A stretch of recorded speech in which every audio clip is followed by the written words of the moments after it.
Welcome everybody to the Determined Podcast. My name is Pasta Guy, and today we're joined by Elsa 12TMT, who's going to be actually our new mainstay because Viking couldn't do this stuff anymore, so that's sad. But Viking left. yeah, you just couldn't fit it into a schedule anymore. But yeah. Yep. So now you guys have me. Yay! And today with us as our very special guest is InsanelyADD, the creator of such comics such as SkeleChara, but also a whole bunch of other stuff that people haven't read because SkeleChara is just their most popular series, I guess. So yeah. The legend. So yeah, Honestly. We have some questions we're gonna ask her an official list, but we're also gonna be taking questions for the chat. So yeah. All right. Our first thing we should do is InsanelyADD. Could you explain yourself for those people who may not know you? I make comics on Tumblr and DeviantArt and a couple other places. I also have speed paints on my YouTube, but I'm most well known for my SkeleChara series, which is a series where Papyrus has the ability to revive the dead, and he brings Chara back to life as a skeleton and raises them as his own child. Oh my god! That's so sweet. I'm sorry. I knew SkeleChara was a thing, because that's not what I personally know you for. But oh my god, the idea, that's so cute. Thank you. It is very adorable, and we will get into that adorableness as we go on. So yeah.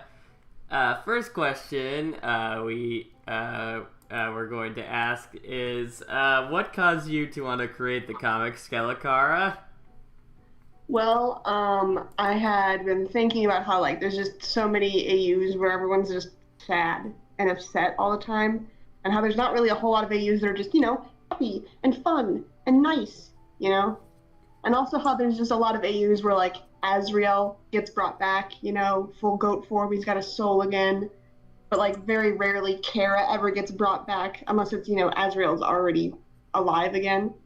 And how I wanted to do a comic where Azrael gets to stay as Flowey, which is what he said he wanted in the game, and Chara gets brought back as a human, because I think it's more possible for, necromancy to exist, and to revive the skeleton of a dead person, than it is to, conjure up a new body and soul for the flower boy.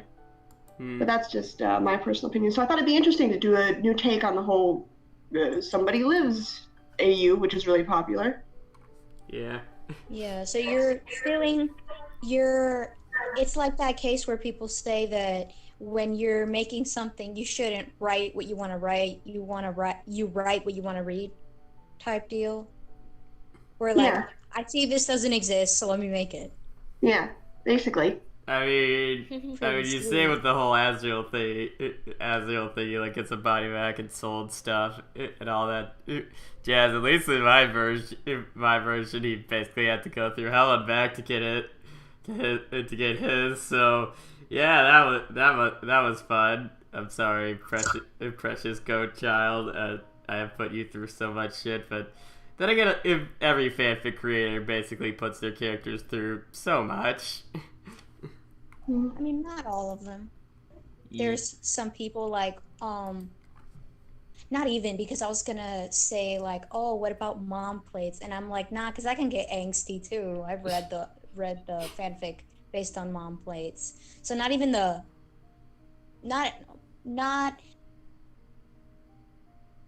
never mind. I'm just gonna be quiet. Okay. But usually when fluffy content turns edgy, it turns into hurt comfort. So even then, it's not as depressing. Yeah, it just seems like such an I know that because the only thing on my AO3 account right now is a short story, and I meant for it to be a fluff thing. And then it turned into slight angst, and I'm like, oh no. Rip. Oh no, it always happens that way. Yeah. I have a fic on my AO3 that's like, it's basically the King Papyrus ending, except not as many people had to die. So like Undyne is still alive, and so is Mettaton and Alphys and everything.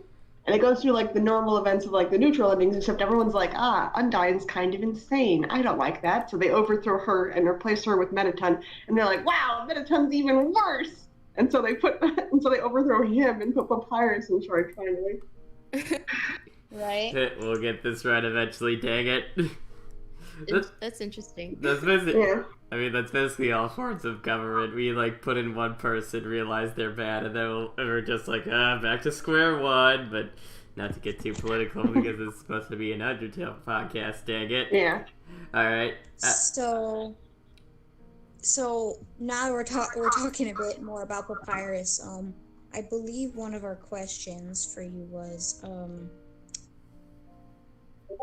what is it? Why do you love Papyrus so much? Because I just really relate to him in a lot of ways. Like, I personally interpret him as probably having like ADHD, you know, because because like the whole like the electric orb thing, his inability to remember names, the way people are like, he's weird, and then they don't even bother to remember his name. It's like cold familiarity. So I definitely agree with that. Yeah. So I just really relate to him a lot. And stuff on it. Oh, sorry for interrupting. Yeah. It's all right. But like, yeah, I just really relate to Papyrus in a lot of ways. The way he wants to make friends, but like, even if he has a friend like Undyne, he doesn't really consider her his friend until like she says it, you know? Like, it's just like, are we really friends, or am I just projecting, you know? I just really relate to Papyrus in a lot of ways, and I feel like there's so many situations that he gets put in that I feel like familiar to. Like, oh, that's happened to me. Not the exact same, obviously, because I am not a giant talking skeleton in a suit of armor. Yeah. But yeah, there's a lot of things that I just relate to with Papyrus, and yeah. I'm not a But also, it's not just that I relate to him, it's also the fact that, like, in a lot of ways I look up to him, because, like, if he does have ADHD, like I think he does, then he's able to still be, like, you know, a functioning adult, a contributing member of his community. He's, like, basically the mayor of Snowdon, if you really think about it, because he maintains the puzzles, he keeps in contact with the royal guard, who reports directly to the king. He goes around and makes sure that everyone's, like, doing well and stuff. You know, so he's basically the mayor, which also makes the whole King Papyrus ending seem way more like, oh, that makes sense now, because why would a royal guard in training be made king? Why not someone else in the actual royal guard? Well, it's because he's basically the mayor of a town. Yeah, now that I think about it, a lot of the people that end up getting chosen for leadership in neutral endings, well, obviously most of them are important characters in the actual universe, but a lot of them have some sort of leadership position in their region. Like, you know, Undyne is like the local hero of Waterfall. Mettaton, I believe Mettaton lives in Hotland, so he's the local celebrity, you know? And he also owns the hotel that a lot of people live in there. Yeah. Oh, yeah. So that totally makes sense, because I never really thought about that before, that he's basically like the mayor, or at the very minimum, like the ambassador for Little Snowdon, the town. Yeah. So, oh, sorry. Yeah. How do you feel about the popular interpretations of Papyrus? Like, does it make you sad, or you think he doesn't I like come how off your as first interesting, your first what response are your is thoughts deep, on it? heavy sigh. Oh my god, I hate the popular interpretations of Papyrus, because there's subtypes and groups of it, right? There's versions of Papyrus that are just, I want to swear, but I'm not, because you told me not to. He's just dumb. Oh, you can swear, just try to keep it PG-13. Like, you can say, like, stuff like crap and stuff, but don't try not to go to the F-bomb or whatever. I told myself to just come up with more creative ways to say things. He's just so skull explodingly stupid a lot of the times. Like, I remember there's this one comic that's really popular. I even know people who really like it. I don't like it personally just because of the papyrus interpretation, like especially at the beginning of the comic. Later on it gets better. But in the beginning of the comic, he's literally carrying Frisk's body through the entire underground, and they're dead. It's their corpse. And no one, like Undyne and Alphys, are going with him along this journey to bring Frisk's body from Snowdin to the capital. And no one bothered to tell him, oh, that's a dead body. And so when they get to the throne room... I think I know what you're talking about. Yeah, and so when they get to the throne room, Papyrus is like, oh, we have to help them. Does anyone know how to heal? And I'm just like, well, for one, Papyrus knows how to heal. For two, if he knows how to prevent them from dying, I'm pretty sure he knows what it's like if they're dead. My blood is boiling.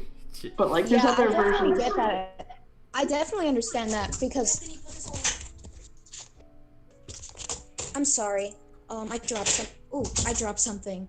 But I definitely understand that because I think of like, how when you fight Papyrus, and he doesn't let you die, and he and stuff like that.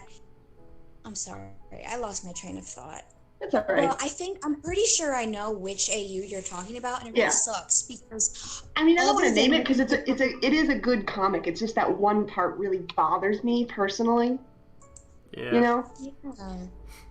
Yeah. There's just so many examples of stuff like that where it's just like there's countless comics where Papyrus says a swear word and Sans is like off on a mission to break the legs of whoever taught him a swear word, and I'm like over here like, personally, as an eldest sibling, it is your duty to teach your younger siblings swear words, not prevent them from hearing them and then getting mad that someone dared to swear around them. Oh no!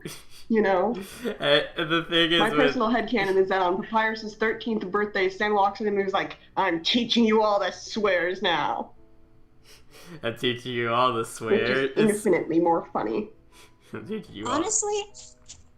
Honestly, I could see that. For sure. Just give him a long list. Them that they're like, and I could see Papyrus like practicing using them in sentences, Yeah. And then so that way when he's ready to use them, he's he uses them right and all that. I could see that. Right. In a lot of ways, Papyrus is like the most responsible adult if you think about it. Like, like around Frisk specifically. Like in general, we don't really know because we're always like looking at him through Frisk, who is like an actual kid. But like, kind of sad, he doesn't swear around them. The king and queen of the land are not as good adults around them as a random skeleton. She's got her problems. She just needs to work through her issues. That's my opinion on that. But like, I really feel like Papyrus is like, yes, a literal infant. Time to not swear or murder them. Because I mean, a lot of in the underground to a lot of kids, like for example, Monster Kid, are like, oh yeah, Undyne's like the best role model ever, and then Frisk literally watches her set her house on fire. And try to murder them and swear a lot. Oh yeah, there's that too. But like, it's things like that. It's things like that it's just like, yeah, when you really stop and think about it, Papyrus is the most not the most mature, but the one with the most restraint, I should say. Yeah. Like, you could see him working around kindergartners and not, like, screaming at them. Which, honestly, like...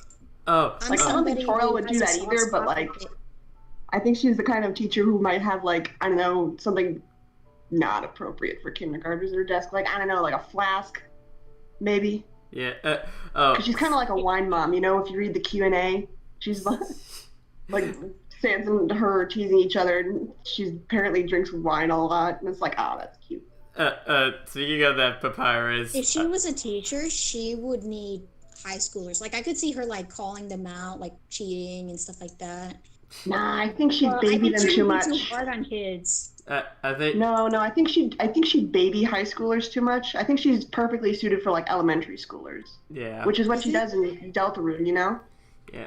Because it's like she has got like the baby class. Speaking of that, with like the building blocks and the fun little bone puzzle piece floor and all that.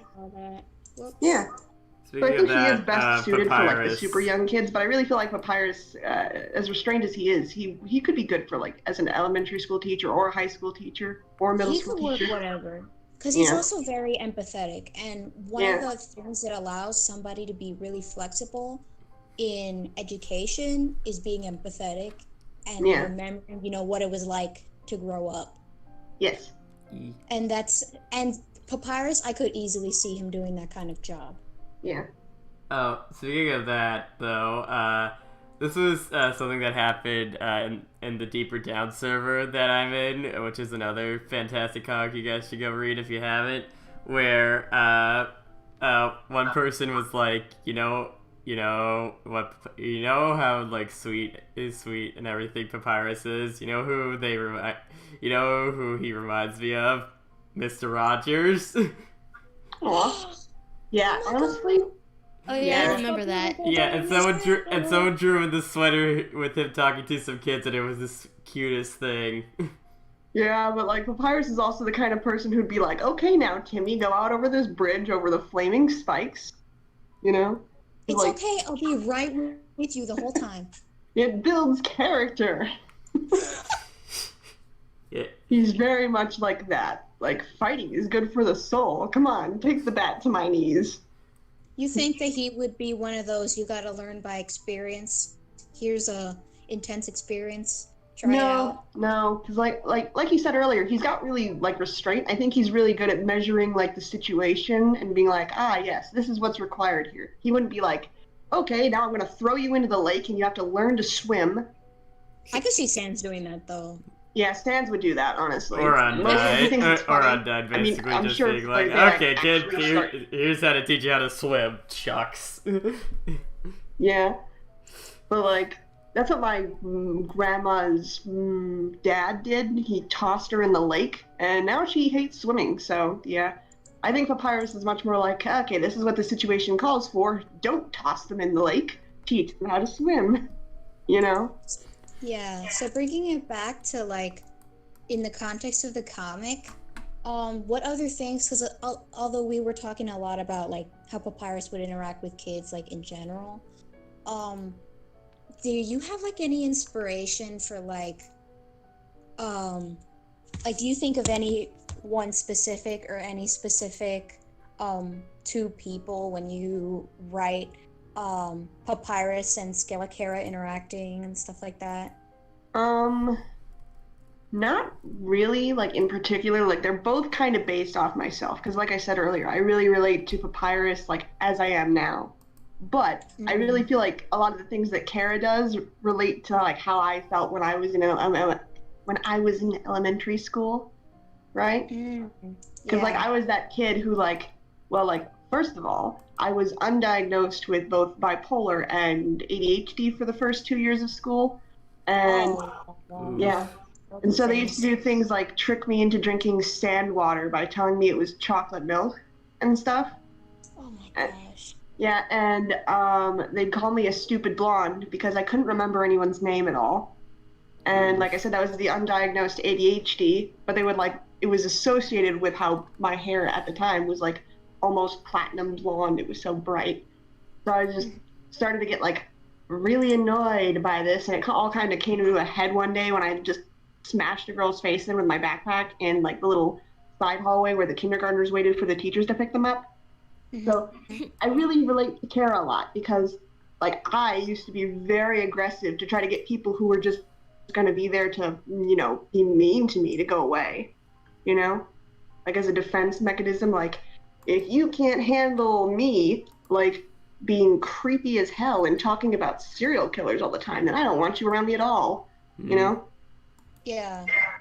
I'd rather be left alone than bothered all the time. Yeah. I get that.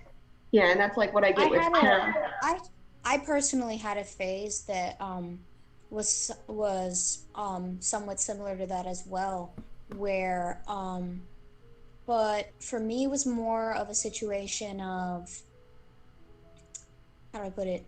for me, it was more of a situation of being harassed so much that I said, and because I was always like a very genuine, sweet and caring person, and I was always very optimistic and stuff like that. But I had tried for like 5 years to get that to work for me to make friends and stuff, and it literally just did not work at all. So I said, okay, I'm gonna strip myself of all my old personality traits, and I'm just gonna um be effectively a bad person. But in my mind, I'm like, oh, okay, let me be this version of good. You know what I mean? Right. And it's something that happens to a lot of neurodivergent people, as like for like people who have autism, for example. Yeah. You have to adapt in certain ways, and obviously with autism, it's like a bit different. Me personally, it came more.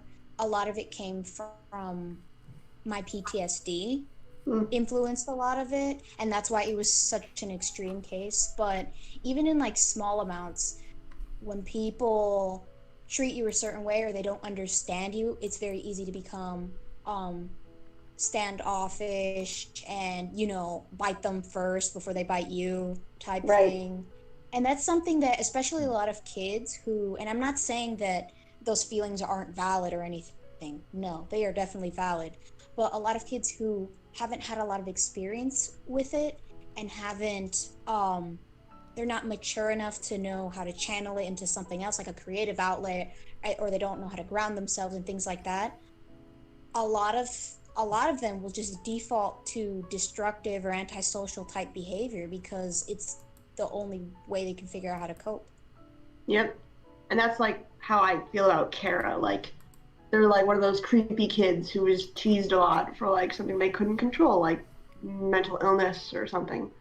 And so they just reacted to that by becoming cold and hostile and almost like violent and acting like, oh, this is so fun, you know, like basically like how the fandom interprets them. I don't think of them that way. I think that's just a front, a coping mechanism, because they obviously care about people. They're just hurt, you know.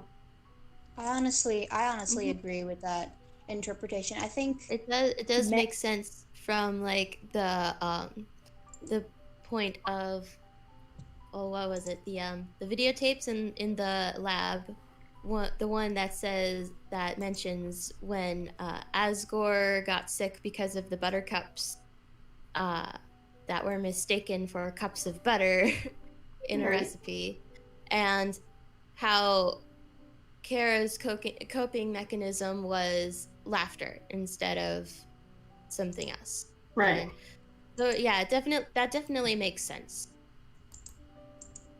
Yeah, I also 100% agree with that idea, because I would think that seeing them as having been born that way or just naturally being that way makes for a really flat character. And I know a lot of people are like, oh, but you know, Kara's not even in there that much, so they don't need to be that developed, kind of like, you know, the other characters that you don't see much of, or like the NPCs that you just talk to a little bit, you know, when you're walking around the underground. But honestly, like Kara is a huge part of the narrative. Yeah. Like in the past, Kara is the reason that everything is the way it is. Yes, Kara affected pretty much all of the status quo for the world of Undertale. So I think simply because of that, at the very least, I definitely think that characterizing them as just a generally bad person who doesn't care about people, and like flattening the character is kind of like, I don't know, like it doesn't sit right with me. It's a disservice to their influence and stuff. Yeah, it does. It kind of discredits like what Kara's point in the narrative is. You know what I mean? Yeah. It's like, don't flatten such an interesting character. You know, don't do it. Because it could be it could be so much deeper than that. And at the end of the day, we don't know, right? So why flatten when you can expand on it? Yeah. which is something that I definitely think is not done enough with because it is done. To be fair, I'm saying all this, but to be fair, it is done a lot with Chara, the expanding on it. Yeah. And it's also done a lot with Sans. I think a bit too much with Sans, but I don't think it's done nearly enough with Papyrus. Yeah. Like, if you want to talk about like a Sans example, I remember there's still this really popular post that goes around where someone tries to act like Sans's blinks secretly mean something, or his winks or whatever. Like, if he winks with his left eye, he doesn't trust you, and if he winks with his right eye, he's trusting. I'm like, you're making a Morse code out of a sprite that got flipped unintentionally. Because if you look at it, the teeth are also mirrored that way. So even though like the face shape is different for like the talk sprite versus the battle sprite, you can tell by looking at the teeth and the way that they're shaped that it's literally just like that because the image was flipped. And that's why he's winking with a different eye. And it's literally, there's no other deeper meaning to it. It's like that one joke post where Bruce Wayne pretends to be a crazy person on the internet, theorizing that Bruce Wayne is Batman, and he tries to discredit the theory by sounding so ridiculous by doing stuff like do the butts match. Like, it's that level of insane. Do the butts match. Yeah, I love that post. It's so funny. Yeah, because like the thing is with Sans, well, in my opinion, part of this is due to some misinterpretations of events that happened in Undertale that I think are just way too popular, those misinterpretations. But I'm not going to get into that because people are going to be like, oh my god, that's not how it is. Oh my god, did you even play the game? But or they'll get mad like, you're saying that we can't have fun? No, we're not saying you can't have fun. We're saying, please, for the love of God, we're drowning in all this. See, when I look at Sans, I really do think that at this point, with what content we have in Deltarune and Undertale, I really do think Sans's character has been overexplored at this point. And it would be one thing, like, for example, the Onceler fandom, right? Oh my god. Look, let's be honest, right? Wishes he had what Sans has. Here's the thing. Part of what happened with the Onceler fandom was that there was no other character worth looking into and developing. You know what I mean? That's part of what sparked the whole thing. Yeah. Whereas Sans gets the Onceler treatment when there's a bunch of characters that are really interesting and really cool and just so overlooked. And it just, Like, it's like, could you stop talking about Sans, maybe? Just a little bit? Let's, can we talk about the other skeleton, please? He could be a good husband now. Or, Monster Kid. Yeah. Monster Kid, oh my gosh, yes. I love Monster Kid. Yes, he's sweet. Everybody who watches this at this point knows that Monster Kid is one of my favorite characters, and he does not get enough love, in my opinion. Yeah. They do not get enough love at all, honestly. Azrael doesn't get enough love either. Especially, what is it? For example, right? I saw this one comic, I don't know who made it, but it was the "Don't Tell My Parents I'm Here" comic. Oh, I see that. No, that was sad. In that one. How dare you remember And this? I was like, and when I saw that, I was like, oh my god, that went from 0 to 100 in 5 minutes. I was like, wow, okay, I gotta put this down. And it was like that whiplash because most people don't dive into MK's character like that. So I was not expecting it at all.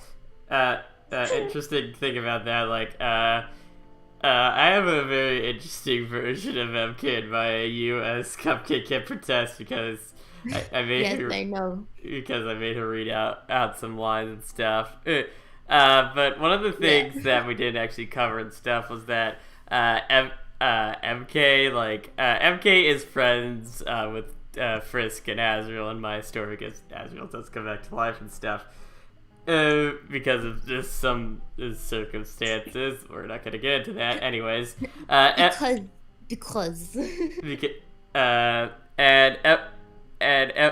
MK like being friends with like the monster ambassador that like helps save the underground and also the principal monsters and stuff, he starts to feel inadequate and stuff, and he really starts to like try to make it so that people won't forget about him and stuff, having a more like spoken out personality and everything. And yeah, it's basically. And yeah, I tried to explore them a bit. I don't think I did well enough looking back on it, considering I finished it and everything, and I felt like I wish I could have done more with them. I mean, they only appear like, they only appear like in part 4 of a 7-part thing, so yeah, that sucks, but, yeah, also, I mean, to be fair, now that I'm thinking about it, I think the person who's like almost at Sans level of overdevelopment, but not quite, because, you know, that's not really fair, it's just such a big mystery, would be Gaster. Yeah. Like, on some levels, it's like there's a lot of Gaster when there could be a lot. Like, it's not the same. When I see, like, a lot of Gaster content, it's not the same feeling I get when I see a lot of Sans content. It's just like, okay, this is nice, but there's other characters, too. Yeah. You know? Yeah. But, what am I... On the subject of Gaster... You go first, Cupcake. My thing's dumb. Okay. It's probably not dumb, but, so... Just speaking of Gaster, ADD, I love that little section in the comic that you had of Chara finding Gaster and just like, who are you? It's like, I'm your grandpa, and I'm like, oh, Yes. my heart. Yes. Dadster. Yeah. The more I think about it, the more I think like Gaster in canon is probably like a brother, like just from some like silly like context things that it would take forever to explain, but I really like Dadster stuff, and I just think it's so honestly, cute. I love it. Like for me, it's like my two favorite interpretations of Gaster are like two opposite ends of the spectrum. Like I really like the like freaking like is like Spectre type Gaster that's like super mysterious and stuff, like the freaking G-Man from Half-Life and everything. And then on the other side of stuff, I just love him being a nice skeleton dad and everything. To this as a papyrus. So in other words, you like the ones where he's either the stoic scientist or a dadster. Yes. Another thing is with this whole like fandom interpretation and stuff, I reminded of these posts. It's like when that like this meme that was like going around with Delta and everything. It was like fandom Ralsei. It's like, oh no, the big king is so mean and stuff. Ooh. And it's like, and then it's like Canon Ralsei, is your dad happy and stuff, like actually serious, and then just Ralsei, which is like a picture of like the crappy art that the concept art. Yeah, that Toby did when he was first thinking of the character. Sorry. Are weird. Fandoms are weird. Yeah. I've been in a lot of them. Most of them were dead. Undertale is not. Yeah, okay, so let's go into some other questions we have, because we still have a whole bunch of them. I'm looking. What are some of your other favorite... Oh, whoops. I was actually about to ask that too. What are some of your other favorite AU versions of Papyrus besides, you know, your own dad Papyrus / Ambassador Papyrus? Well, I'm gonna take this moment to like point out my friends who I really like the works of. My friend Linson's comic Playback Tale is really good. Yes. He's Oh like my a God, spider with so a good. TV head. He's so good. I love Playback Tale Papyrus. I call it peanut butter. Oh, it's like a super early fandom comic. It ended a while ago, but it's basically like Flowey and Papyrus are friends, and Flowey is trying to talk Papyrus into getting him one of the human souls because I have no soul, Papyrus. I'm so sad about that. And so Papyrus like goes into the throne room and tries to get the souls, but Flowey tricked him, and then Papyrus is like, actually, and then he absorbs the souls, and then Flowey like fuses into Papyrus, and they become like this 6-armed version of Papyrus with like a TV for a head. Like an amalgamate. Yeah. I don't know if any of you guys are in the Vocaloid fandom, but yes, it's pretty. What is it? Playback Tale Papyrus is inspired by Prima Donna from Crusher P's Echo. Yeah. The TV head. So it's pretty sweet, and it's like, oh my gosh! Yeah. It's like I love the Vocaloid and Papyrus crossovers. Like I noticed that's the thing. Like I don't know if you guys have seen Rolling Papyrus. Yeah, that's something Linson's made too. Yeah, I know. It's legendary. It's so good. Ah, yes. So yeah, I second the Linson's does some great stuff, especially Papyrus stuff. I second that. Yeah, and some other papyri that I really like from AUs are, I really like Inverted Fate Papyrus, which is a comic my friend does. We actually wanted to have them on earlier, but I like sent him like a big like Discord message that was basically like a very nicely worded request, and they never got back to me, and I'm not sad about that. I don't. Well, I could talk to them. They've just been really busy with everything going on. I know. Yeah, there's so much going on. I can tell from like just from their chat, from the their Inverted Fate chat on the fanfic Paradise Discord. Words escaping my brain. And I think if I have to think of any other AU papyri that I really like, I mostly like have a thing right now for like the Outcode papyri because there's not a lot of them, and like there's Error Papyrus, who was from the original Ask Error blog, but like they never did anything with him, and so he's my boy now. You ain't going to use that tall skeleton boy? Well, I'll use that tall skeleton boy. Yep, I made an ink papyrus and a fresh papyrus to go along with him, and now they're the bastard squad, if that's okay to say. Wait, really? Oh, I need to see that. Yeah. I need to see that, like, right now. I made a single comic about it and a couple pictures of them on my Tumblr as well. I think I tagged it Bastard Squad, or it's probably just tagged, like, Ink Papyrus or something. Is it still there? Because I know that you had an incident. Yeah, this was...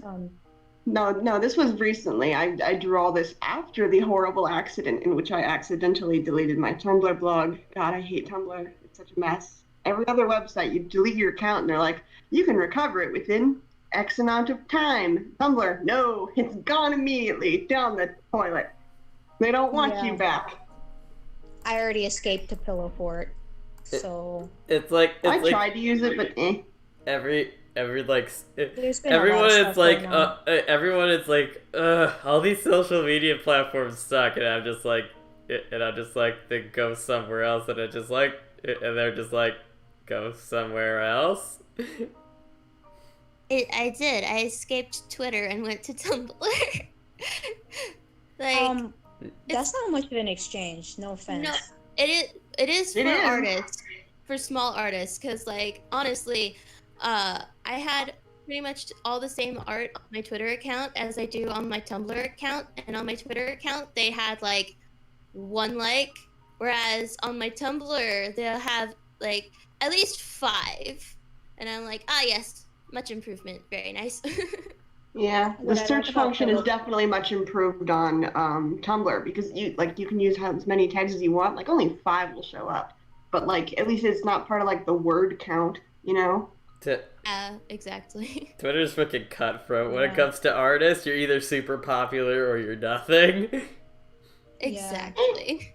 I mean, part of the reason why I gravitated towards Pillow Fort is because they made the website with the focus of, instead of it being about the consumer and like just kind of mindlessly consuming fan stuff, it's like supposed to be more focused on like individuals and like talking and discussing things and being like, oh yeah, this fanfic's really good, or I really like this comic or whatever, because they have like the threaded comments and stuff like that, and I really want to support it. Yeah. It's just That's I fair. can't completely recommend it, literally only because there's no queue feature, and I need that.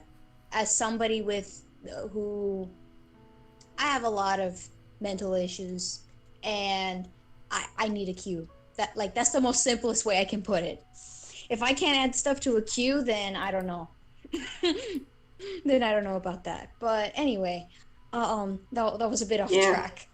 But I see some like people in the I see some like people in the chat that have like freaking roleplay accounts and stuff, and I'm just like, well, you haven't showed up here before. That's strange. What? Wait, what's going on in chat, Pasta?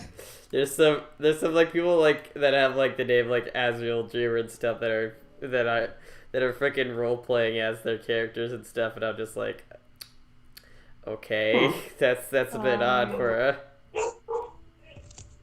Sorry, my doggos are being moody. Yeah, doggos. What type? Got mooted. Gotta go tell dogs to shush. Yeah. Okay, so All right. I guess we'll just do you have any more AUs to list, or? I am currently like the most active mod on another AU blog. It used to also be called Horror Tale, but they changed the name because it was confusing, obviously. But now it's called Undertomb, and it's got like, I love the designs. It's really good. Like, the story is probably not for everybody. It's very dark and very violent, but it's not like the usual dark and violent that I really don't like, where it's just like, it's an insane asylum. You know, it's dark and spooky because everyone's cursed and awful. It's horrible and it smells like blood, and it probably just smells like an open grave. Really bad. And Cupcake's ears just perked up. They did, honestly, because Cupcake might seem like the sweetest, most adorable bean and stuff, but then you find out that she loves like reading horror manga and stuff, and Nice. I think you might like Undertomb then. I really like the designs of everybody, like especially the Skelebros, but that's just because, you know, I like skeletons because I'm basic. But Sans looks like, you know, how everyone draws Sans when they want him to be handsome, where they give him like thick bones and bone brows. Okay, imagine that, but he also has an underbite like a pug. And that's Undertomb Sans. Nice. And then Undertomb Papyrus is like ridiculously tall, and he has needle legs. Like, he has no feet, just pointy, stabby points on his legs. And he can climb walls like a spider, and he runs around on all fours like a freaking creature of darkness. I mean, as A someone... feral spider, Interesting. what I'm understanding is a feral spider bone boy. Yes, basically. And Sans is over here like watching people tear each other apart and picking up over the remains, basically. As someone who's very interested in like well, what are those ones that I'm thinking of? It's why can't I remember? Like Underworld, like the Underworld sprites. If you don't know what Underworld is, it's basically... Is that the AU where Papyrus doesn't have any arms or a head? Yeah. Like there's that one, and then there's another one which I can't remember the name of right now. But I am like, as someone who's intrigued by those sprites, this just sounds like something that would pique my interest. Yeah, speaking It's a of really speaking of like just random skulls and everything, My in my family's library downstairs and stuff, we have a nice styrofoam skull in there all the time by the romance How big novels is and it? by the romance novels and stuff. His name is How big is it? It's pretty big. Has about like 5 shelves full of books and stuff, and another shelf filled with like a bunch of like old cassette tapes and record players because my parents be old, y'all. And and also there's another a thing for like DVDs and stuff that we have. But yeah, there's Bob the Skull just by the romance novels based off of like Jim Butcher's and stuff. Books. Foster, do you have a mansion or something? Because, like, yes, my family's library. Well, I'm sorry. We do have a study and stuff. We're not super rich and everything. That reminds me of like a video game that I've played, but I just forgot the name. The one where you come home after years of not being there, and it's called like Gone Something, and you explore a Gone house. Home. And it's like raining, and like there's all this like weird stuff like in the house. Like it's normal, but it's not. I forgot the name of it. That's the most unsettling thing, when it's normal, but it's not. Yeah. Right? Honestly, the most unsettling thing about horror stories and stuff are like the outright like jump scares and stuff. It's like the tension that builds before they happen. Yeah, jump scares, in my opinion, are a cheap way to get spooks. Honestly, like loud noises and stuff aren't the scariest thing. Dead silences. Yeah. Anyways, getting back to. I will always. I personally have I have like very specific fears, like certain sounds, like when we were talking about, shoot, I forgot, but when we were talking about the guy who included like an audio and visual stuff or whatever, and had like alarms and things. Oh yeah, bad dreams. Yeah. His AU made a video with a public service announcement and had the alarm going off in the background, and it's just like, oh yes, this. Yeah. No, thank you. Anyways, so I guess we can look at another question. Pasta, your microphone keeps cutting out, for us at least. Yeah. Mike's always been finicky. Okay. You know what? Let's talk a bit about like actual like art stuff. So, I guess we could start off easiest, simple, and just ask like, what Undertale character do you think is the hardest to draw, and which one do you think is the easiest? You know, it's gonna be weird to say this, but I think Undyne is the hardest for me to draw, because she's like, well, yeah, like all the other characters are like shapes, you know? Like people normally would say like, oh, Asgore, but like apparently I'm really good at drawing furries, so I have no problem with doing that. But for me, Undyne is just the hardest to draw, just because there's like so much variation you could do with her design, you know? Is her hair, or is it like fins? Does she have a full head of hair? Is it like partially shaved? Is it literally only a ponytail? I honestly don't like that one. It looks so weird when it's just like that. It's like, well, yeah, there's just so much variation you could do with Undyne's design, and she's basically got like a normal human head and body, but like, I just have a difficult time trying to like, what's the shape of her head? Where is her cheekbones? Because in game, it's literally just an oval. Yeah, not gonna lie, I legit just draw an oval, put some eyes on it, add a ponytail, draw some ears. Yeah. You know, put an eye patch. I just make sure I have the key features, because I tend to, when I draw Undertale characters in general, I tend to keep things pretty simplistic, because it seems more true. Like, I've tried to draw Chara with, like, more realistic hair, and it just looked terrible. So I was like, you know what, let me just keep this nice little simplified blob for the hair. Blob. What do you think is the easiest to draw? Papyrus, because I draw him all the time. Everyone's like, oh, Papyrus is so difficult to draw, and I'm over here like, his head is a whistle. It is a whistle, though. Yeah. I never thought of it that way. Oh my gosh. Yes. Now I just imagine Frisk accidentally like blowing some air into it, and it like it comes out like a tweet noise, like just like a whistle noise. He's caught in a windstorm, and it's just like it's like a creepy beep sound because of all the bottles on the beach. I mean, like, honestly, I don't understand the whole, Papyrus is hard to draw, because honestly, I can't draw Sans.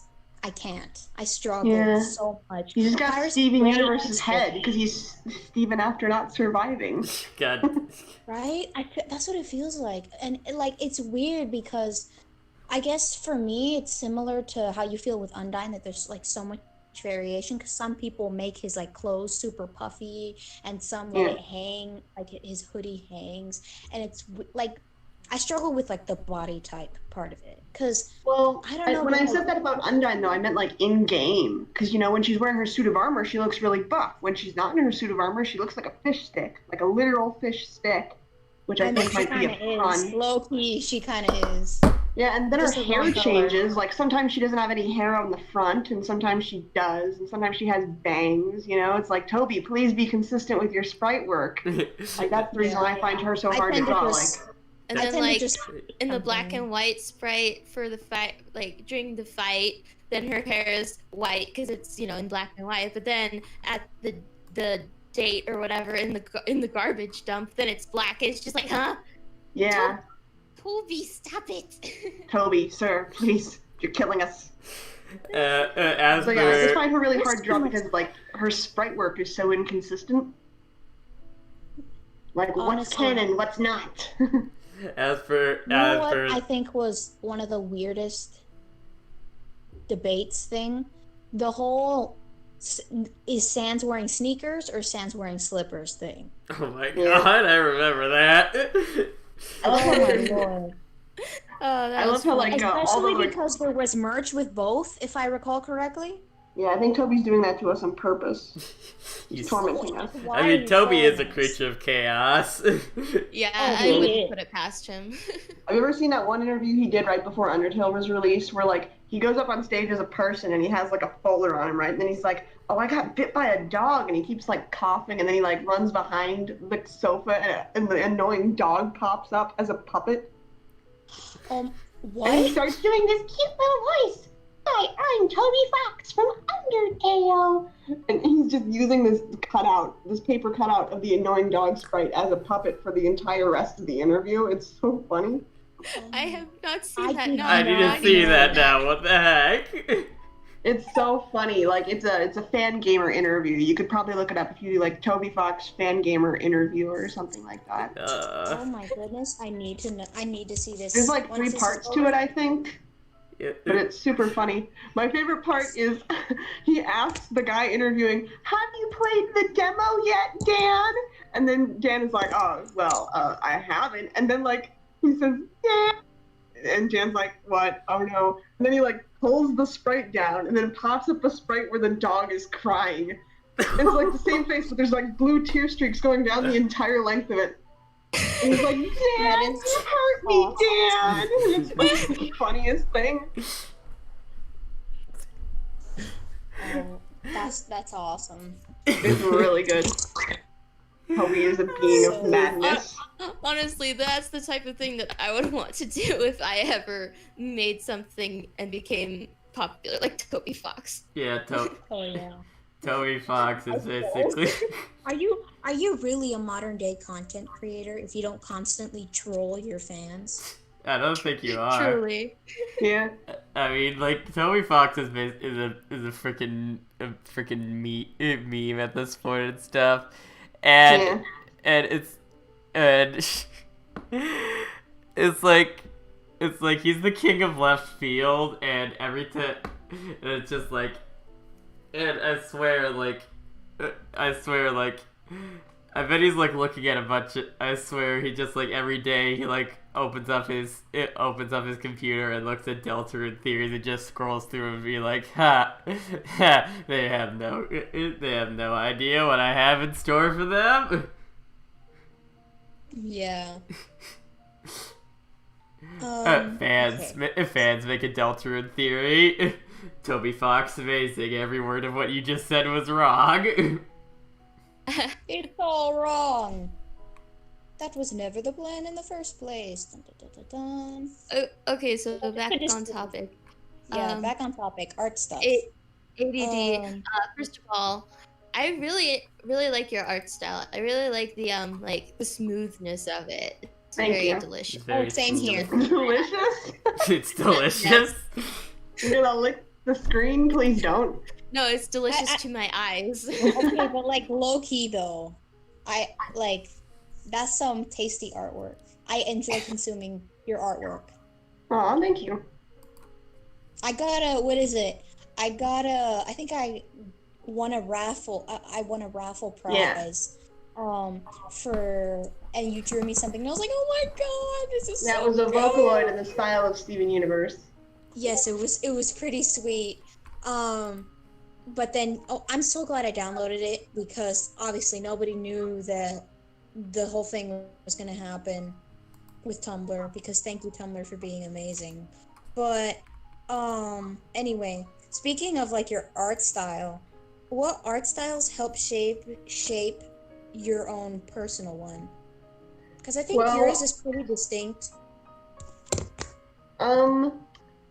Well, I started like learning to draw like a long time ago, because like this is gonna sound like the cheesiest thing, the fakest, most cheesy thing you've ever heard, okay? But like in like kindergarten, I was looking out the window and I saw the most beautiful sunset I've ever seen in my entire life up until that point. And like no one else was looking at how pretty it was. And I was like, I want to draw this one day. So I decided then that I wanted to be an artist. And then a few years later, I saw Invader Zim on TV, and I was like, oh my god, this is the best looking cartoon I've ever seen in my life. And I've always liked cartoons a lot. So I wanted to like start making cartoons and comics at that point. Like my first original character was basically a knockoff of Betty Boop, and I named her Ann Toon or something like that. I still have her to this day. I'm planning on doing something with her eventually, but yeah. So, basically what happened was I just wanted to draw cartoons for a long time, and I mostly was super into Invader Zim and stuff, like spooky stuff. It's only recently that I started like drawing less spooky stuff, honestly, like with Undertale. I mean, I still have my creepy spooky AUs, obviously, because like I work on, I'm one of the mods for the Undertomb blog, and what else? I also have my own creepy AU called A Tale from Edit Forest, which I made in collaboration with some friends.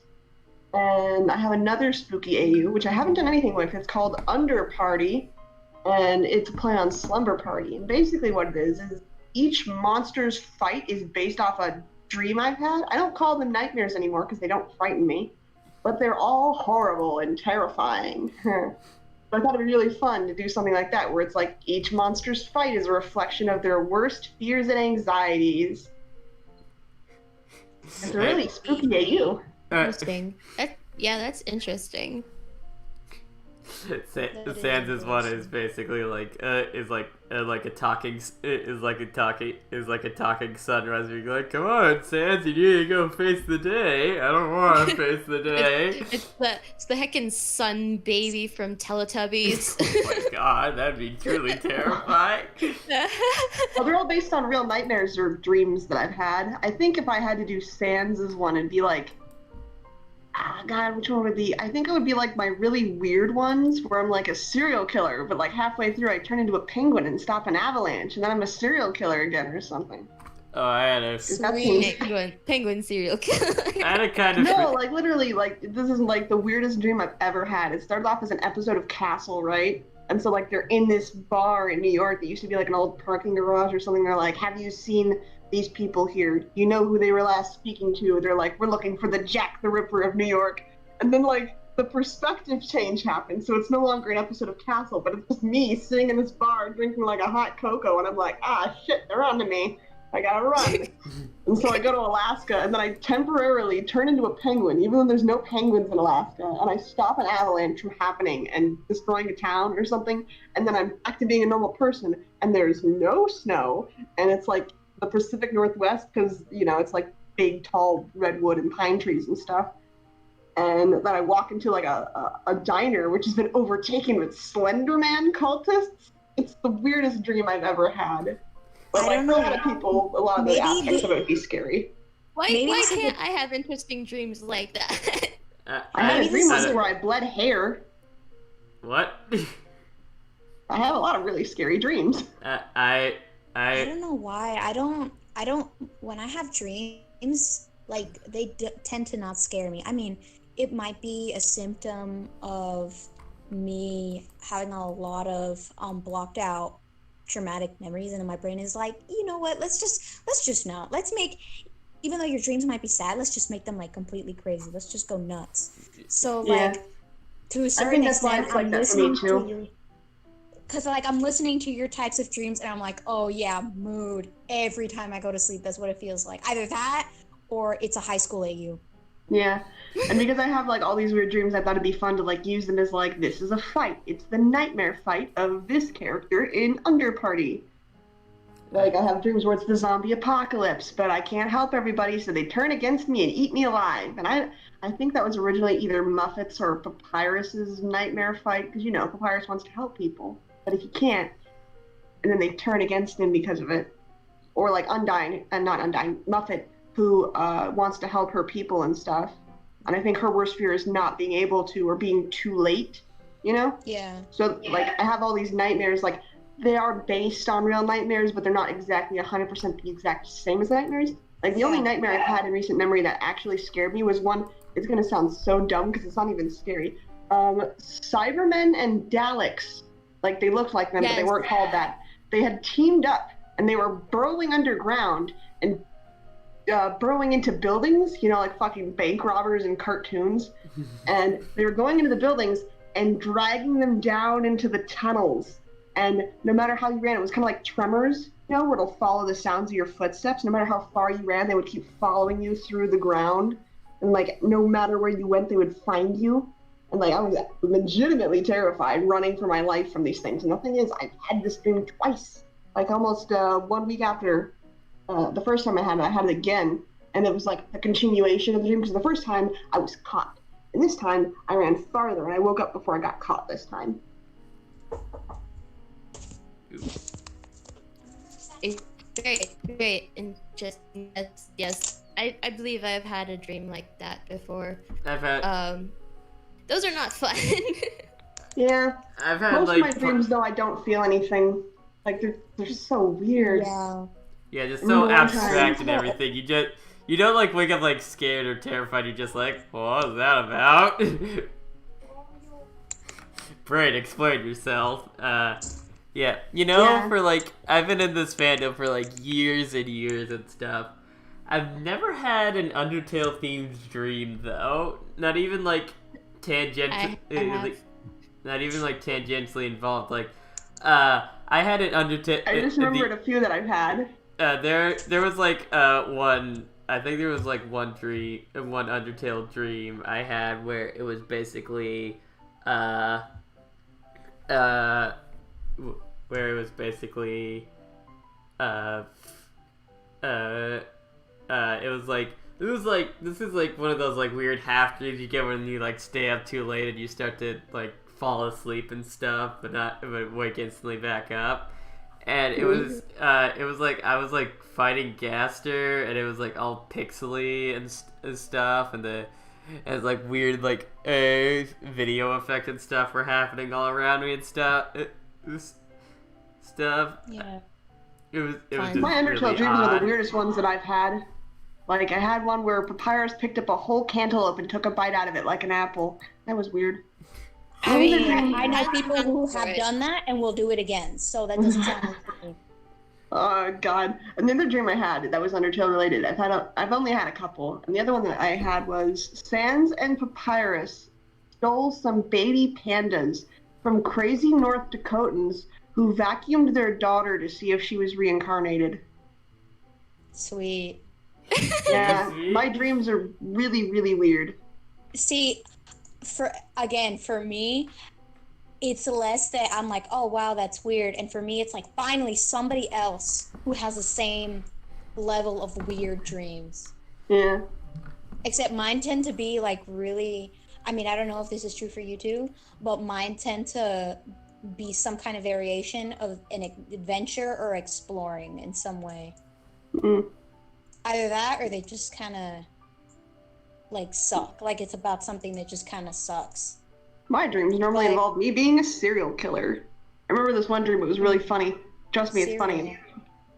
Yeah, you know, like someone who kills a whole bunch of people at once or over a period of time. Well, actually, no, at once would just be like, you know, mass killing, but it's like over a period of time, then it's a serial killer. Anyways, but in one of these dreams, I was living in this weird house in the middle of like a factory complex that completely surrounded the house. And one of my workers died, and apparently I sent the ghosts of my workers to continue working. I don't know what the fuck I was on.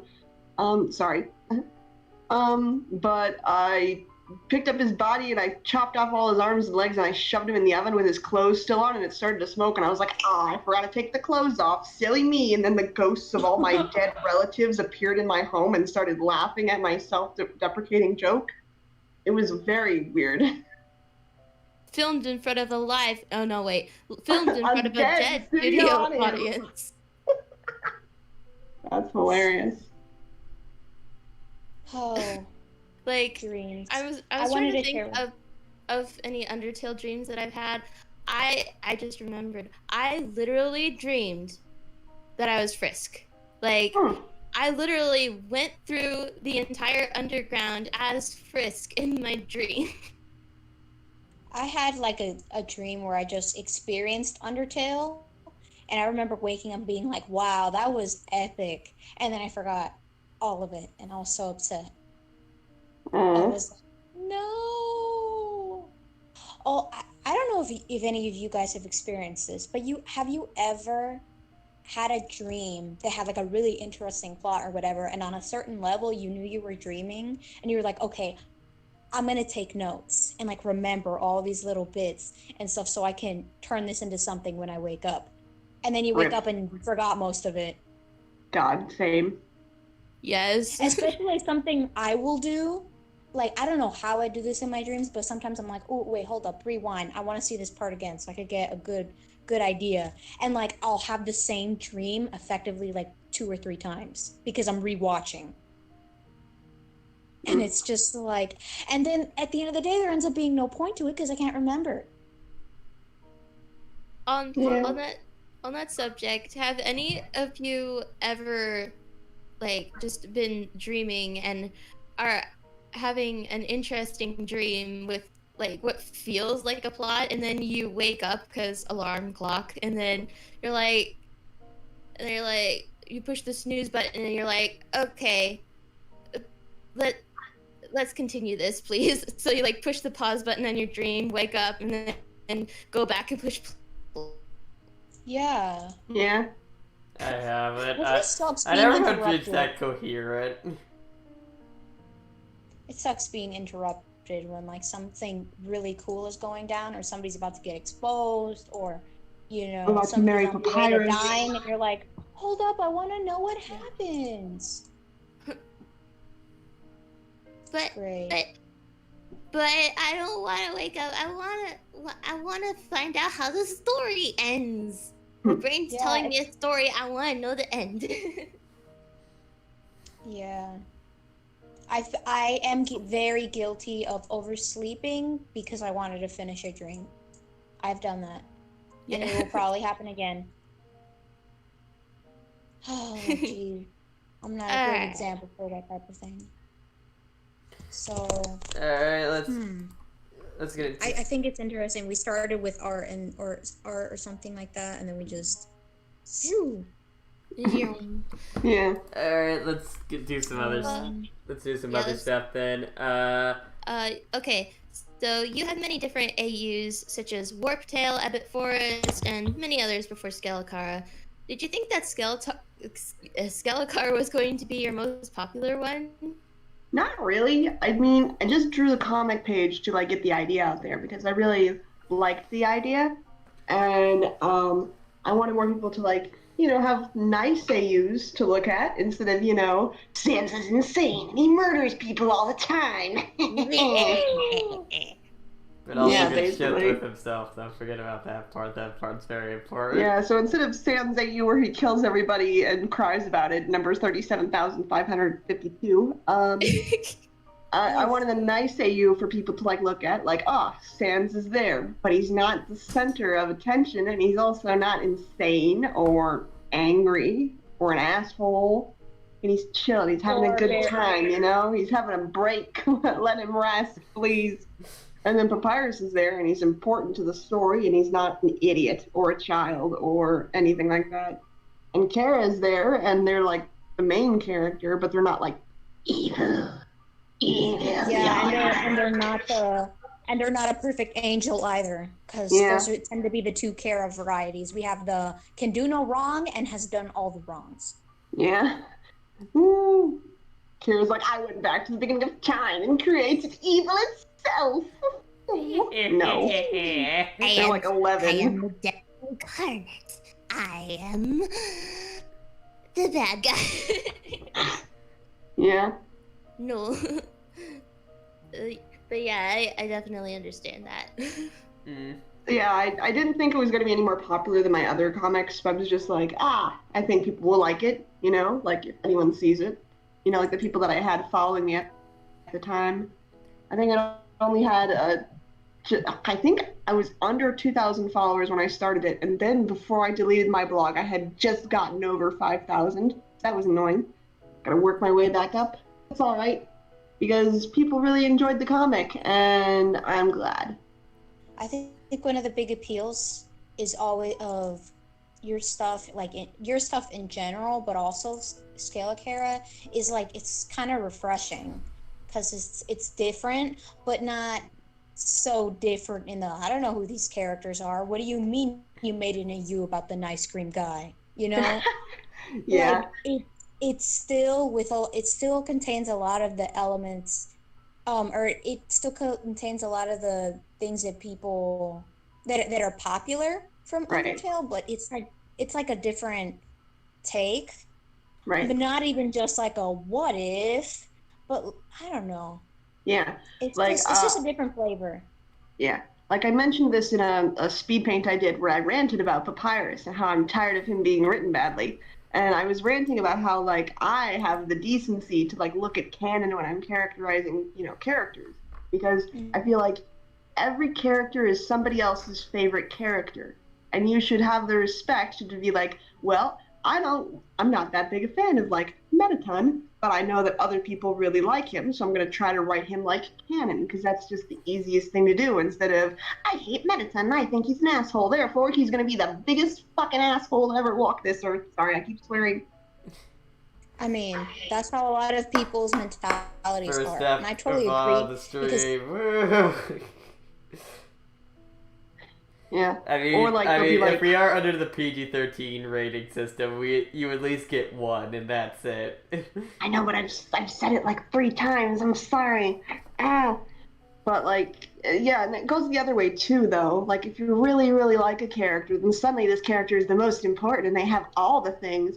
Like, this is the thing that's really happened to Sans. Like, I know we keep harping on him, but he's like the king popular guy of the fandom, so like we can't help it.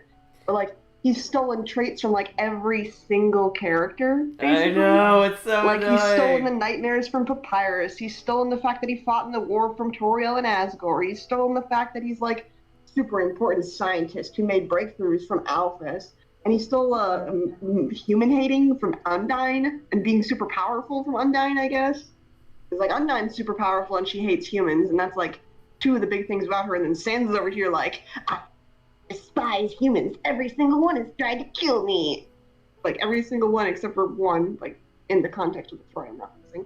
But like, I mean, it's just like, dude, you're nothing like Sans. You're like a horrible Frankenstein of like the most interesting qualities of all the other characters duct taped to Sans's unconscious body. Yeah. You might as well change your It's name. like- Hang on, there's this nice name for you, Gary Stew. Right? Yeah, basically. I mean, maybe I know not a lot of people will agree with me on this, but the fact that a lot of people don't completely understand how the timelines and the saving and loading and resetting, a lot of people don't completely understand it, and they tend, instead of looking at canon themselves, they tend to just go with the word of mouth and ask somebody else to explain it, and then they explain it incorrectly, and then it starts this whole loop. Because a lot of people talk about, oh well, Sans knows this, or Sans remembers this, and Sans remembers that, and I'm like, I once heard a theory that Sans doesn't remember resets. He can see the future. I once heard a theory like that. Oh no, I'm sorry. I think the most respectful way I can put this is I strongly disagree. I think you're wrong. That's just the way I'd say it. Like, nope, that's not canon at all. Sorry, buddy. No, it's not. I mean, I personally lean towards because of his background in science, because he does have somewhat of a background in science. I think that in some shape or form, he can look at the actual code. I don't think so. I think he has a machine that tells him, because he did mention that in like the No Mercy fight, he mentioned that he has a machine that's telling him this information. You know? Yeah, but he also mentions we, which means there's somebody else who knows. Probably Alphys. Could be exactly. Piley. But I think that like when I said I mean like in general he has some kind of ability, whether it comes from he just is, or a machine, or he has some way of looking at what we the player have been doing that other people don't have, but it's not like he has memories, you know what I mean? Right. So like bring it back to the main topic of like how I like write the characters and stuff. I love analyzing tropes and subverting them, which is something that Undertale does really well. Like for instance, when it comes to like ships in Undertale, like there's two canon gay couples, which is Alfine and the Royal Guard couple. And I think it's really interesting that those are like the canon couples that come out at the end of Undertale. Then there's the other couple that a lot of people say is probably canon, but no one's like, oh, it's definitely canon, you know, because there's a whole bunch of people who are like, well, maybe it's just really good friendship. And where have you heard that before? With all like the media where it's like, oh, these two dudes, oh, they could be friends. Why don't you value friendship so much? Or they're probably a gay couple, you know? But the thing is, in Undertale, that's not a gay couple. It's Sans and Toriel. Like, you could look at it like, oh, they're just really good friends. Why don't you value friendship, guys? Or they're probably a couple that just isn't explicitly stated to become a couple. And I think that's a really interesting move for Toby to do, because if it was an intentional thing, then that's even a trope subversion of the typical treating of, like, which couples become canon, which ones are, like, implied, but we can't really say, you know? I like how... And I don't know. It's something that I'm thinking about when you're saying that. It's like, instead of there being like that one gay couple that's like not really interesting, that nobody really talks about, we have the straight couple, Dogami and Doggeressa. Oh yeah, they're really good. Yeah. I love but them you too. know what I mean? It's like I was thinking about I'm seeing what you're talking about, like, or not physically, but like I'm seeing it in my brain, and I'm like, I'm digesting that. That seems legit. So like I was saying, it's just like trope subversion, and like looking at what is popular and then taking a different angle with it. You know, like being brought back from the dead is popular, but it's always usually like Flowey or Gaster. It's barely ever just Terra. You know. Like, because if Terra is brought back, then Flowey has to be Azrael again. Then they just don't make him act like Flowey at all, which isn't reasonable at all. You know? Because, like, he spent a while as a soulless, self-hating flower, you know? Yeah, also, the way that I personally... I'm not going to go into details because this is another controversial part of debate that people often have, but because of the way that I perceive... the relationship between Chara and Azrael when they were both alive, it's like low-key kind of uncomfortable for me to figure out, okay, if they're both back, I don't know how that would play out or something like that. I don't know. It's just like, could we not? Well, I addressed that in my more recent pages. They talked it out and stuff because they both have had a lot of time to think about it. You know, Oh, like yeah, if you for go with sure. the whole SkeleChara thing, like you could either think that they've been like some kind of ghost since they died, or they have only been a ghost as long as Frisk has been around. And if that's the case, the second one, then there's not as likely that they've thought about a lot of things. But I personally think that they've been a ghost for a long time, longer than Flowey has been around, at least, you know. And then Flowey had a lot of time to just think, you know, and not just ruminate. think, because he kind of obsessed over and it kind of festered in his mind. Yeah. It's part of his psychology as a character that Right. he blames himself so much. So I really wanted to show that Kara felt bad for what they've done, because they thought it was a good idea. It obviously wasn't a good idea. And you know, there's something I thought of too, was the fact that Toriel and Asgore probably don't even know what the plan was. They probably literally just thought that Azrael did that to fulfill their last wish and not because they were going to try to kill humans. You know, because that was Toriel's plan when she came back and was like, why didn't you just take one soul and go up to the surface and try to kill a bunch of people? Well, unbeknownst to them, that was the plan all along with Kara and Azrael. But they couldn't do it. The thing. They never died. Well, here's the thing. You know? I don't think Azrael would have gone through with pause it. the microphone. Oh. Yeah. God dang it. Every time I try to make a point, is it better now? Well, yeah, I actually really appreciate it because I don't think enough people properly address it. Like when they have both around, right? Even if it's just Flowey, right? I think it's something because a lot of people just want to be like, oh, the squad's back together and there's no baggage at all, you know? Yeah. And it's just to a certain extent, it's like, okay, if you're an ass blog or something, I get it. But it's just so much more satisfying to see them get to the point where they can be all buddy-buddy. You know what I mean? Yeah. I like having those resolutions. It makes me, as a content consumer, it makes me happy. Right. There's still lingering things with Kara that I want to do too, because you know, you look at how they died, and they're like, I'm gonna kill myself, so that way other people can be free. And it's like, you're 11 years old. Why are you thinking like this, child? You shouldn't have a martyr complex. Are you okay? You need to go to therapy. You know. So I think that's something that you were gonna bring up how gruesome Death by Buttercups actually is. That's what I thought you were gonna say. Well, if you've seen the panels where Kara is talking about their time as a ghost and how they're red all over. Originally, I was gonna draw them as a normal person but transparent, and they're gonna have all the blistering around their mouth, and that's where I think they get their blush from. But I was like, perhaps not, because they'd be drooling and kind of foaming at the mouth and rashes around their face. It wouldn't have looked good at all. It would have been really messed up for the tone of the comic, you know. So I decided in the end to just do a flat colored specter, you know, kind of like how I did for back when I was in the Five Nights at Freddy's fandom. That's how I stylized the ghosts of the dead kids there.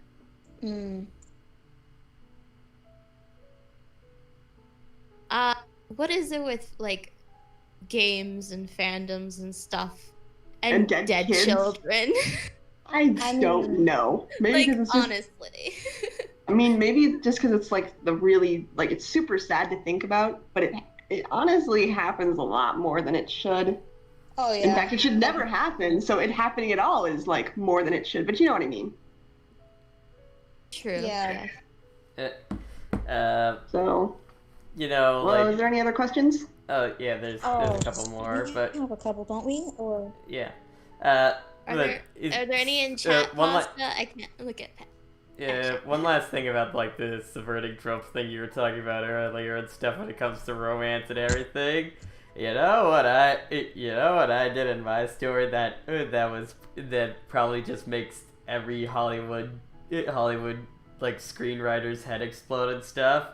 I made it so the main romantic couple in my AU and stuff get together at basically like the halfway point, and we actually get to see their relationship grow and develop throughout the story, and not just, oh, they like hate each other the whole time through the movie, but they somehow get together and stuff by the end and everything.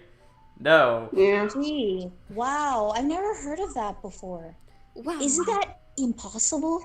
No, it's not. And if you want to see a love story that's more than just, and then they kissed at the end of the movie and everything was fine forever and ever and stuff, go read that. I mean, it might not be the ship that you like or anything, but hey, at least give it a shot.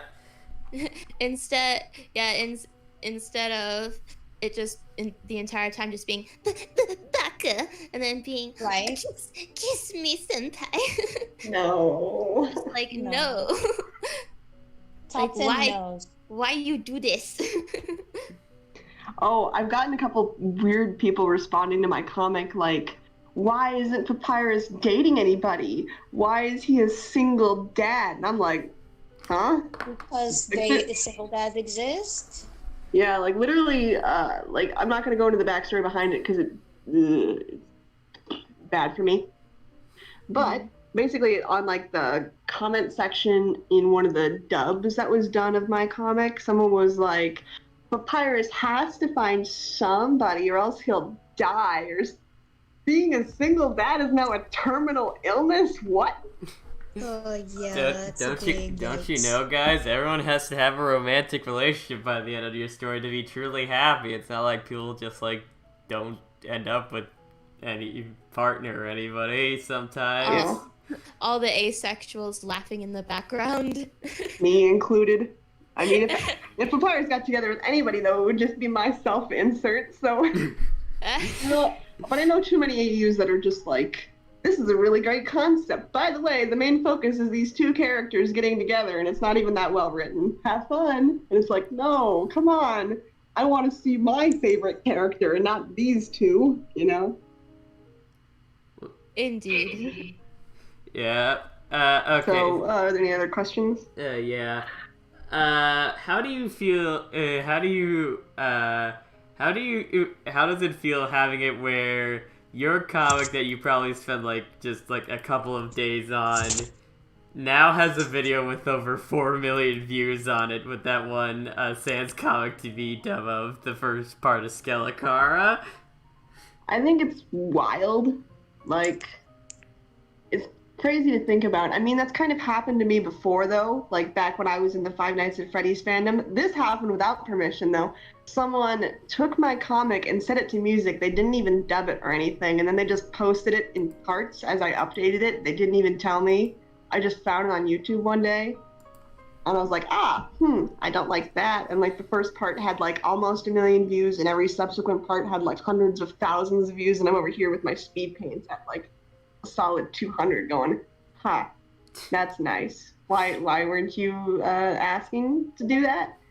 I was a little salty, honestly. But like the dubbers at least, asked, Yeah. So I think it's really fun. I love people dubbing my comics. I have some more comics if they want to dub them. Like A Tale from Ebon Forest is completely finished. It's just a bit spooky, Yeah, okay, so... I like spooky. Honestly, I really want to get into voice acting, but I have no idea where to go or what to do, and I'm sad. Honestly, you just gotta get a team of people together and be like, alright, let's do this. You could try reaching out to some of the voice actors. I know a lot of them have Tumblr blogs. Yeah. But if you ever want to voice act with somebody, like by yourself or what, or not by yourself, but like if you like want to do it with somebody else who's also somewhat new to it, hit me up, alright? Gotcha. What was your I don't think we actually wrote this down or anything, but what was your experience with like the people like coming up and asking you, hey, can I dub your comic and stuff? I was like, cool, this has never happened before. I like this. And then I was like waiting silently in the shadows for it to be finished. just like a cat that stalks a laser in the distance. Yes. And then one day, just one of the things that you made it has a video that has like 4 million views on it, and you're just like, wow, that. Huh? Yeah. Like, if I remember correctly, that one was, it was one of the first people that asked, and they asked me through DeviantArt, which most people don't do, because a lot of people were, like, you know, on Tumblr and stuff. And they were like, can we do a dub of this comic? And I completely forgot that, it was supposed to be happening, because it took so long for the video to be made. I guess they were waiting for more pages to come out, right? Yeah. And, I didn't know that they had posted it until I was like, hey, that's weird. I've kind of got, like, 300 new followers on DeviantArt. I wonder what's going on. And then I looked it up on YouTube and I was like, oh, okay. Like a pleasant surprise. Oh, Yeah. that's why. Yeah, it's like I forgot it was my birthday, like in, you know, episodes of cartoons, and I walk into my dark house and everyone jumps out and yells surprise. And I was like, oh my god, I completely forgot I was born today 30 years ago or whatever. Not 30, yeah. I'm not 30, I'm turning 24 this year. So y'all, I gotta head out.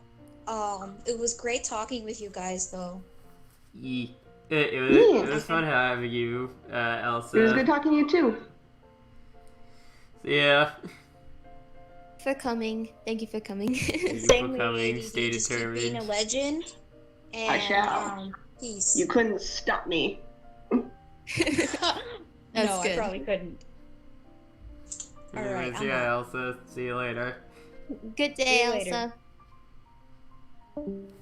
Yeah, right. We have a couple more questions. We'll probably wrap this up in about 15, 20 minutes from now. All right. Okay. Who are some of your other favorite Undertale characters besides Papyrus? I honestly do really like Sans, but I like Canon Sans. I'm tired of the Sans that's out here like threatening to break people's knees for looking at Papyrus. Like, I'm tired of him. He can go die in a ditch. I'm tired of looking at that guy. I want the guy that's over here like eating corn dogs until he passes out on the couch watching like reruns of old bad B movies or something. And like I also like I also really like Muffet and Alphys and like Mad Mew Mew, which is like, you know, a character from the Switch that not a lot of people know about because, you know, it came out on Switch exclusively because of the mechanics of the fight and everything. Indeed, yes. Yeah, and I really like her. She's great, and I would also smooch her because she's very pretty. And there's Alphys, who I think is a really interesting character, and like I think that she's really given a lot of crap that she shouldn't be given, you know? Yeah. Like, people are like stealing her accomplishments and handing them to Gaster, like, oh, Gaster really did the determination experiments and really made Flowey, and I'm like, you are aware that Gaster followers said that Asgore didn't hire a new royal scientist for quote-unquote a long time. You know, like, he couldn't possibly have done that. And it's not like the core is attributed to Alphys, you know? And that's the one thing we do know that he absolutely did. You know, why take the things that Alphys did and give them to Gaster retroactively? That's dumb. We know that Gaster made the core, but no one's ever like, oh yes, Alphys made the core, you know, in game. Uh-huh. So, like, assuming that, like, the things that Alphys did were actually Gaster's when the things that Gaster did aren't attributed to anybody else is silly to me. Like, also the fact that, like, people are like, oh, she lied to you and she hid the amalgamates. Well, like, one, the people who were related to the amalgamates forgave her, and two, she lied to you because she's messed up and she needs therapy. Well, honestly, it's not that bad. Like, compared to what some of the other monsters do, like, specifically Mettaton. Everyone loves Mettaton, or they're indifferent to him. I personally think that he's kind of an asshole. Like, if you, like, look at his fight, you know? Because he's like, I'm going to trap you in this room, kill you on live television, and then steal your soul so I can leave the underground and become a famous surface celebrity, condemning all other monsters to wait until another human falls down here so they can escape. Like, wow, what a dick move, sir. And yet he's not giving any shit for, like, trying to condemn all monster kind to an unknowable amount of time continuing to be stuck underground. But Alphys is over here, like, afraid of being, like, hated. And, like, everyone's like, ah, she's evil. She's absolutely terrible. And I'm like, shut up. God. Yes. I do also believe that Alphys is given a bit too much flack. I mean, it's kind of like I think it's like one of the things. It's like a dark mirror and stuff. It's like holding up a mirror to a lot of people that play the game, and some people just don't like what they see. Yeah. You know, social, reclusive, bisexual lizard that watches animated stuff all day and doesn't deal with their problems and stuff when she really should. Yeah. Pasta, stop describing me except for the bi thing. Yeah, and I think you eat more than just ramen noodles. And I also like Muffet too. Like, she doesn't have a lot of stuff going on, but I really like her character. And everyone's like, "Oh, she's obsessed with money," and I'm like, "No, she runs a charity to help her people. It's a bit different." Yeah, it's literally a big sale. Yeah. Like, yeah, sure, she's like thinking about all the money she's gonna get when she captures you and turns you in. And that's money like how so she can buy a heated limo for the spiders to come. Yeah, exactly. But it's like, it's not for her, it's for her family, you know? Yeah.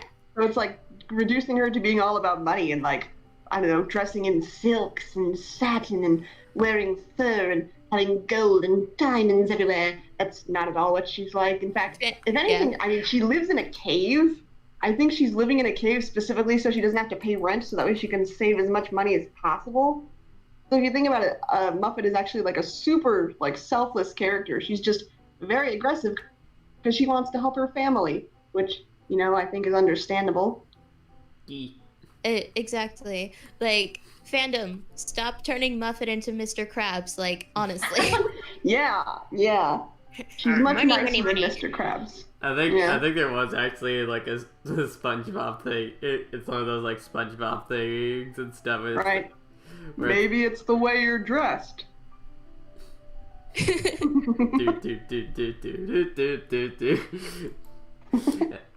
I like how I wanted to make a Patrick Vocaloid so I can have it voice Sans lines because I think it's super funny. Like, especially if you find like the hardcore Sans fans who don't really write him like how he is in canon and go, Sans is voiced by Patrick from SpongeBob, and they scream and hiss like vampires exposed to the sun. You know, it's very funny. That's funny. Are there any other questions? Yeah. Yes. Also, Softopus in the chat being like baking is honest hard work. Yes, it is. As someone who's had to help their mom like bake a whole bunch of stuff, especially for like my church school lunch program and stuff. That's a big thing. Also, they say people keep thinking capitalism equals bad. I'm not gonna get into that because this is supposed to be an Undertale stream, not politics stream and stuff. But yeah.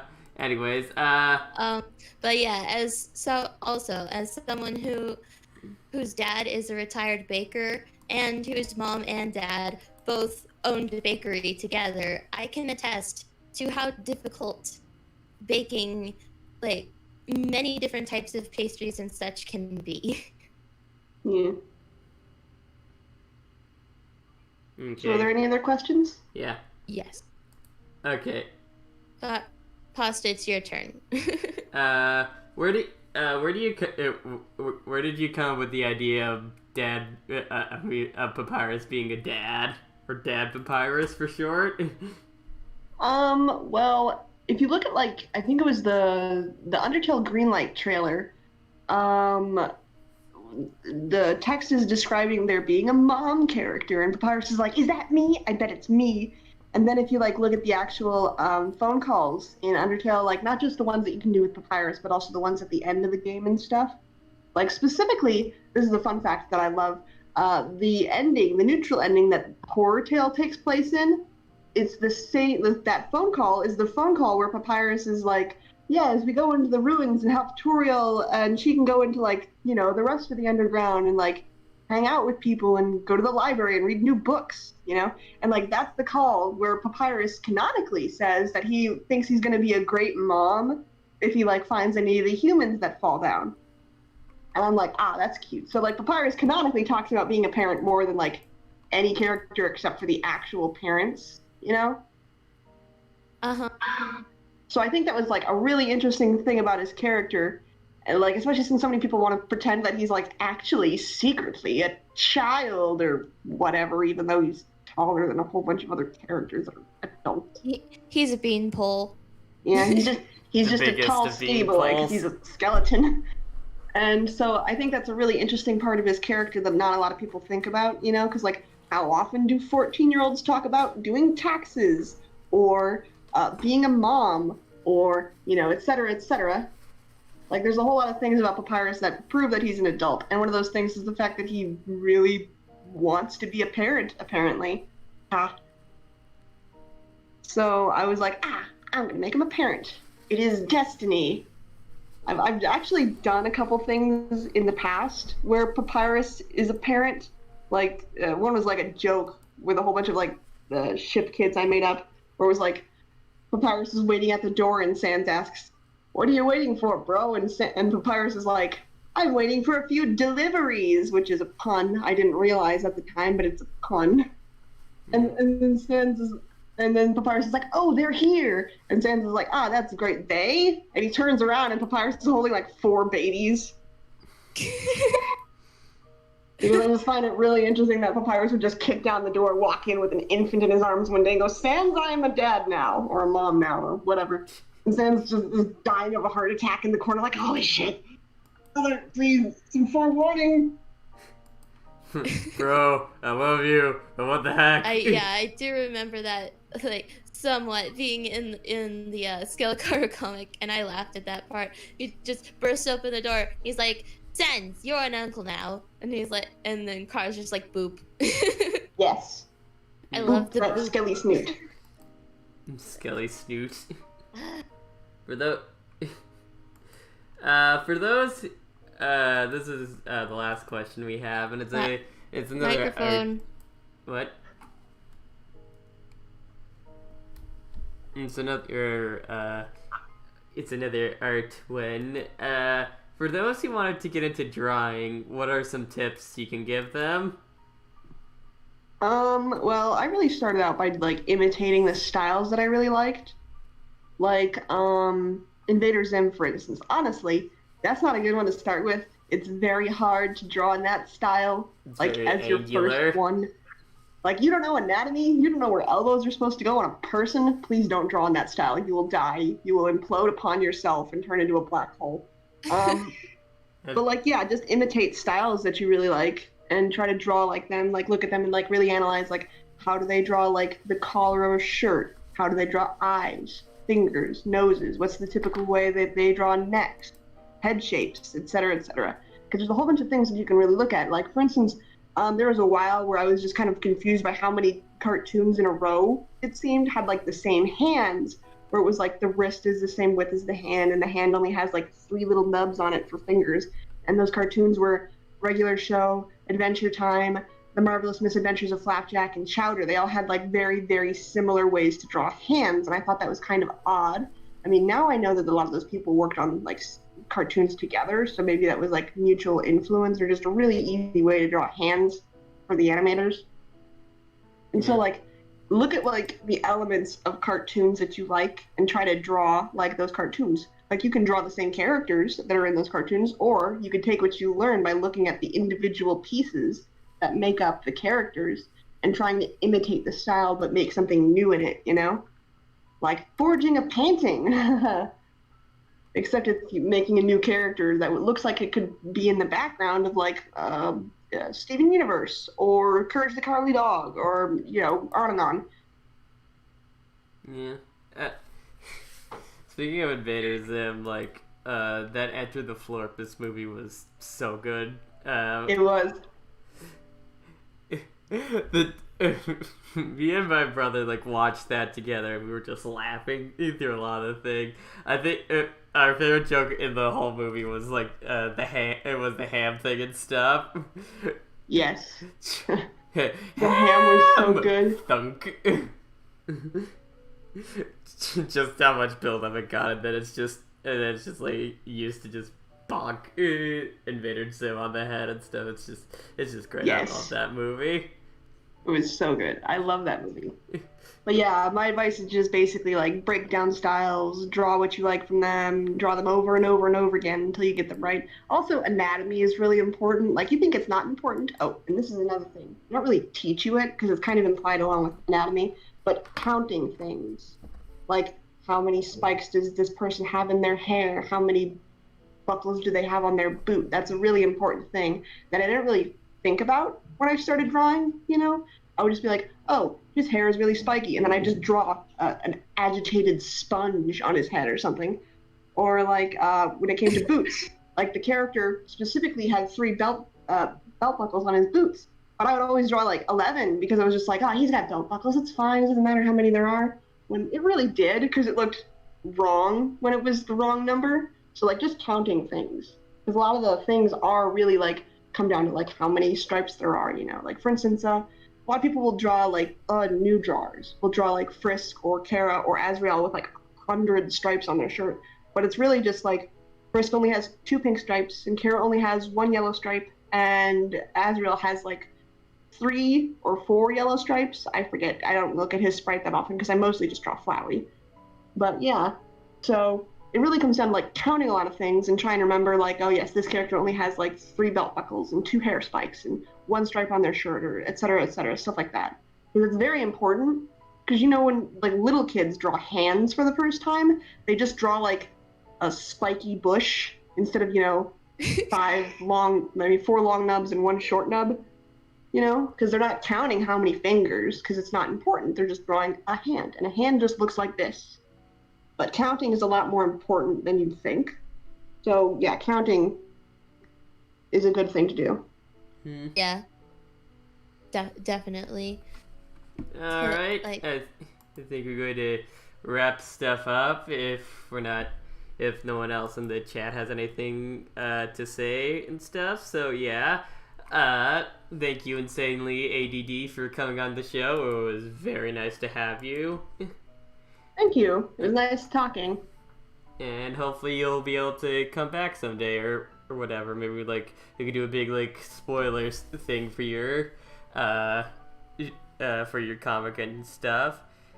And I could do that for some other things. I don't really want to do it for the comic. Like I have a fan fiction I'm working on that I'd love to talk about the ideas for because it's about Ambassador Papyrus, which is also another thing that's not really talked about that much. Yeah. But it's really interesting. Oh, also speaking of like speaking of you, if you'd like talk to some of the like Undertale comic people that you know to like recommend our show to them and stuff, that'd be freaking.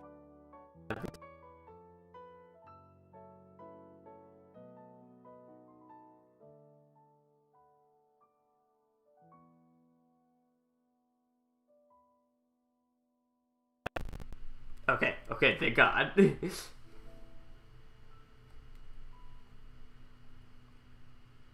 Wait, guys, can you hear me?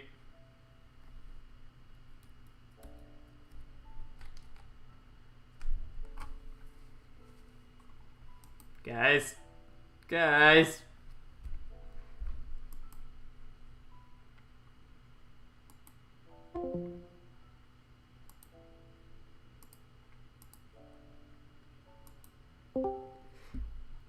Okay, did you guys hear me now?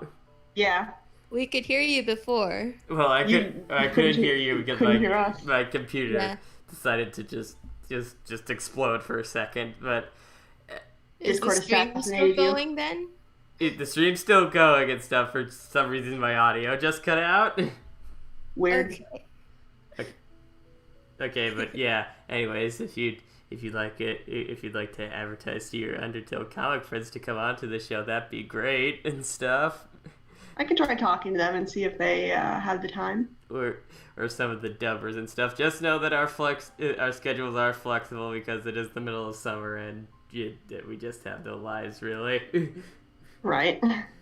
But yeah, next time the Determined podcast meets, I'm not really sure what we're gonna do for next time, honestly.